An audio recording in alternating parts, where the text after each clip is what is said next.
Čeprav najbolj izpostavljamo prve šolske dni, pa je treba biti na varnost najšibkejših udeležencev v prometu, vrtičkarjev, osnovnošolcev in dijakov pozoren vse leto. Začeli smo že delati na varnih šolskih poteh, obnavljajo se označbe okoli osnovnih šol, krajšamo žive meje in drevesa, ki zmanjšujejo preglednost okoli šol. Potem policija že izvaja določene akcije za umiritev prometa.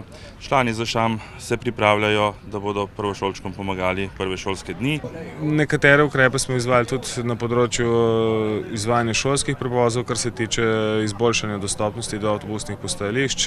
Nekatere preglede obračališč smo izvajali. Vsako leto poskrbijo tudi za prometno in talno signalizacijo. V novomeški občini je sicer kar nekaj nevarnih cestnih odsekov. Rešujemo jih vsako leto kakšnega zaradi pomanjkanja denarja, včasih tudi sama infrastruktura ne dopušča spremembe. Se pa trudimo seveda po svojih močeh, da ukinjamo oziroma odstranjujemo te nevarne odseke.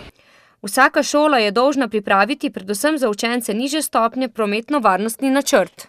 Torej, kako bodo hodili v šolo, na kak način bodo prihajali in odhajali iz šole in nekako z tega vidika je zelo pomembno, da so te šolske poti sprotno vsako leto ažurirane.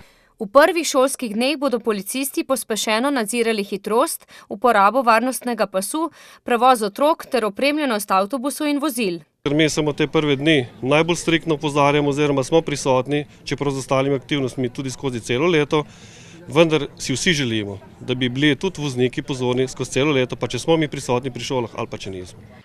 Vsekakor so najpomembnejši člen pri zagotavljanju varnosti otrok v prometu starši, saj svojim zgledom vplivajo na njihovo obnašanje na cesti. Policija in vsi ostali subjekti skrbimo, da so ljudje osveščeni vsako leto bolj. Je sicer malo zmanjšano število prometnih nesreč in tudi posledic, vendar ni to še dovolj. Ne smemo se ustaviti in je treba k temu še naprej slediti cilju, v bistvu tej viziji nič oziroma da bo čim manj poškodovanih. Za minulo šolsko leto je sicer statistika dobra, a nas to ne sme uspavati, poudarjajo policisti.